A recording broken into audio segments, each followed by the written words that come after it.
The Sorento is Kia's largest SUV, and this improved version of the third generation model offers the kind of typically complete package we now expect from the brand. This enhanced design is embellished by a smoother automatic gearbox with 8 speeds and greater efficiency. And as before, it sells in the upper part of the SUV D segment, offering more space and 4x4 prowess than the cheaper class contenders provide. Kia wasn't really interested in giving this third generation Sorento model any real degree of sportiness, but it did want to match inherent toughness with extra smoothness and refinement.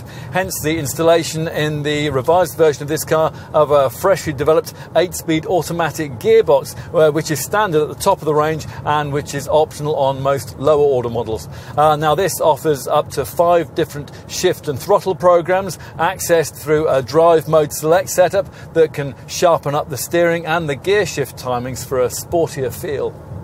This transmission also slightly enhances efficiency. It improves it to 43.5 mpg on the combined cycle and 170 grams per kilometre of CO2.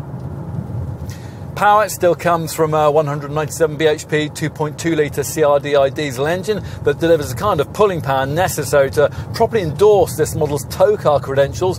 Manual models can tow along up to 2,500 kilos. As for handling, well, Kia stopped short of compromising this model's tough practicality in pursuit of the sharper dynamic responses that some pricier rivals offer. The refinement is quite impressive though, and it makes this Sorento a willing partner for longer trips. And the quicker reacting Dynamax 4-wheel drive system offers plenty of tarmac peace of mind in poor conditions, as well as decent capability in the rough.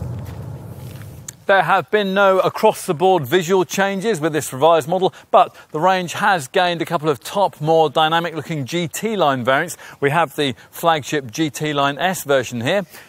At the front, the sleek nose section styling helps to disguise the sheer bulk of this large SUV, the long bonnet flowing into a prominent chrome-framed interpretation of Kia's usual tiger nose front grille. That featured a distinctive three-dimensional diamond pattern.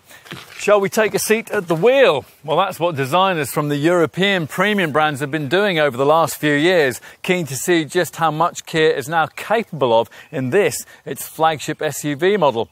The plasticky, utilitarian feel of the previous generation pre-2015 era model is now a distant memory, replaced by this Mark III design with smart wraparound dash that extends into the doors and offers slick, soft-touch surfaces, lovely satin brightwork, piano black trim and controls with clear, classy graphics. Go for a plusher model like this one and you're even given one of those trendy TFT virtual displays to replace the conventional instrument dials.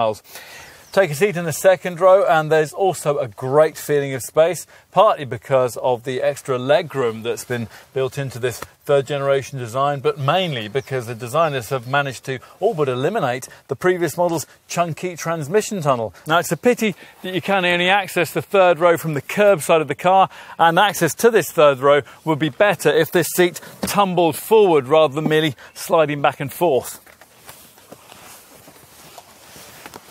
Once you're in though, there is, as advertised, more room than you'd usually get in the rearmost pews of a typical D-segment 7-seat SUV. That's been made possible in this third generation Sorento design by an 80mm increase in the wheelbase, and that's freed up just enough room to more comfortably accommodate the couple of full-sized adults who would have been, well, significantly more cramped in the previous generation version of this car. Of course, with these rearmost seats in place, there isn't much room for luggage, but then of course that's true of any 7-seater which isn't directly based on a van. With all 3 rows in place, you get 142 litres of cargo space. Now if you tug on these boot levers to fold the third row chairs, that capacity figure rises to 605 litres.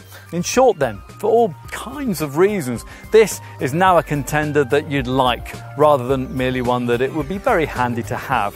The kind of SUV that might surprise you, as increasingly modern Kias tend to do.